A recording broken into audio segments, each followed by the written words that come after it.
It is getting hot in here with all the tea that's being spilled about Gavin Newsom from him wasting $450 million of taxpayer money on a system that had to be completely thrown away, to his team getting indicted by the FBI, and an update on the horrific Palisades fire that Gavin himself cannot spin. We got to talk about it, all of it. So welcome back to the Adam C. Brown Show. Please like, subscribe, turn on the bell, and let's jump right in. The first thing I want to share is that Jesse Waters just talked about Newsom on Fox, and he smoked him so bad that I actually felt bad for Gavin Newsom a little bit by the end of this clip. Check this out. I read this thing on Newsom, and this is like the fluff you get if you're a lib and you run for president in Politico. Yes. They basically claim that he's the front runner, and then they try to spit out all the stuff like under the radar that we'll all like find out about later. Did you know that he's dyslexic? Yeah. I never knew that. Did you know that he had a 3-digit SAT score? Wow. According to my calculations, that's under 1,000. Now, I am not an SAT snob. I did very well, but that's not good. He also has a book coming out, and they asked him, why did you write the book? And he said, I was trying to understand who I am. And who is Gavin Newsom? Gasm. That's interesting. I'm not going to say the joke.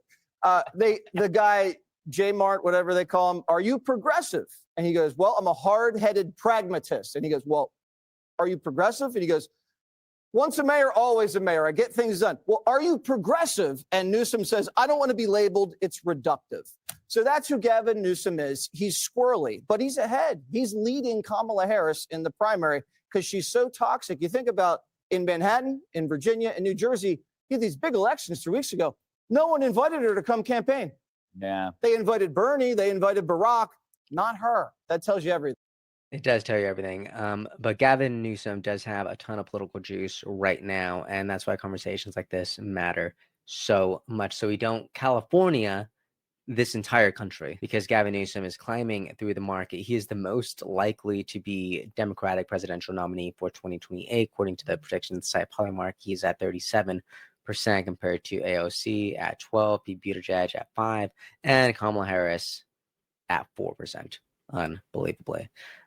Unless you watch any of her interviews and actually keep up with what she's accomplished, then the 4% starts to make a whole lot of sense. But Gavin Newsom's rise might be collapsing right now because multiple current and former aides received official letters from the FBI informing them that they were surveilled as part of the corruption investigation tied to Newsom's chief of staff, Dana Williamson. Look at this, was hit with 23 felony charges for conspiring to divert $250,000 of campaign money to who?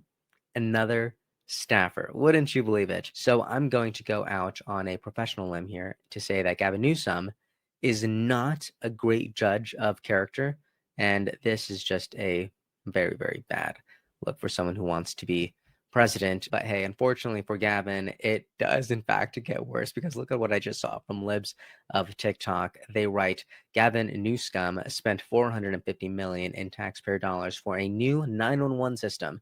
They just announced they're scrapping it because the design was a total failure. $450 million down the drain.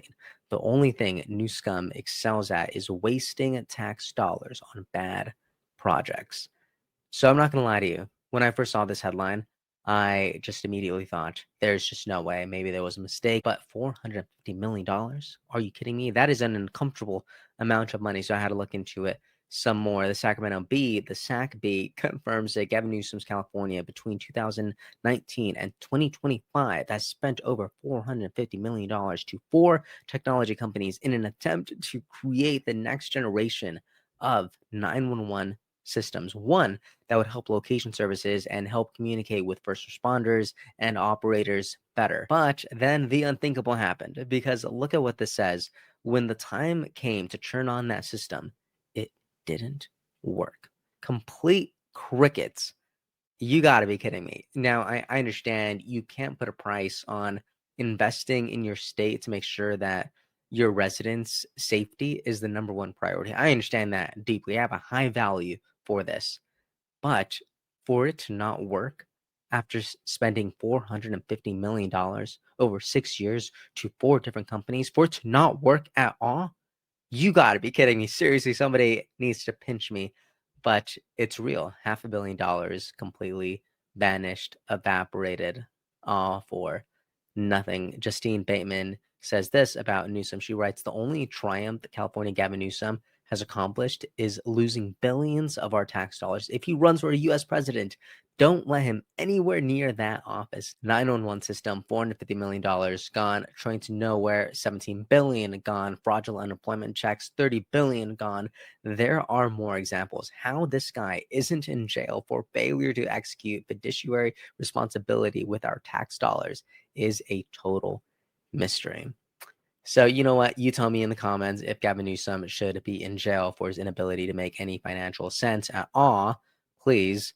And even a California representative is calling out Gavin Newsom's policies in a tweet that just went mega viral today. The congressman writes, this is from Maryland, a mile outside of DC. It's a blue state, yet gas prices are $1.56 lower than in California.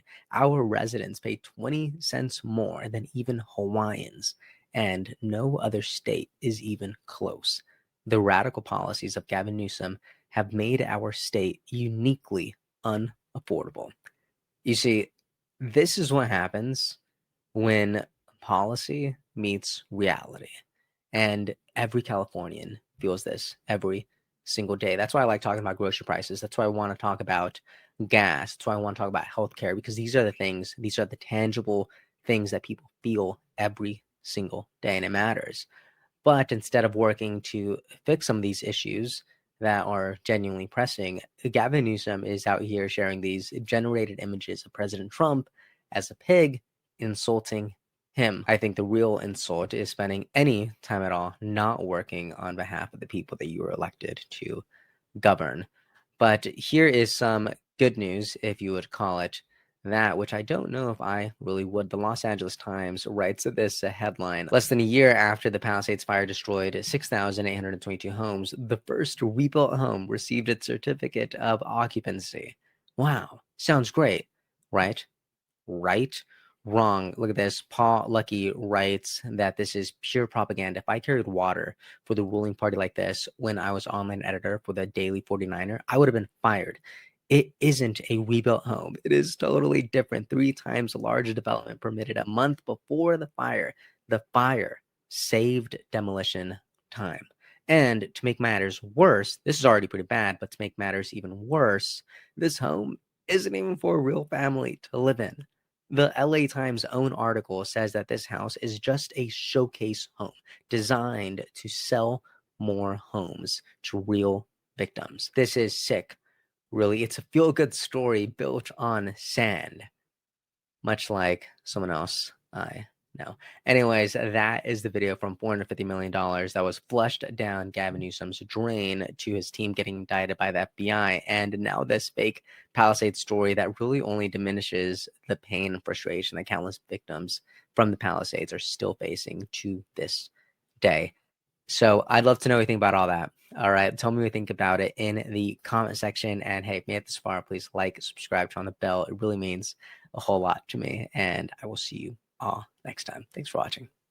Episode's over already? Geez, that was fast. Well, they say beautiful things do not last forever, but feel free to watch and listen to another one of these episodes if you're interested in those conversations as well. Also, this next part is huge. Make sure to obliterate that like and subscribe button and turn on the notification bell so you never skip a beat. I also have a newsletter where we dive into the news, politics, and ideas that shape our future. If you're interested in signing up, I'd really appreciate that. Anyways, that's the end of this episode. Thank you so much for watching and listening, and I'll see you next time.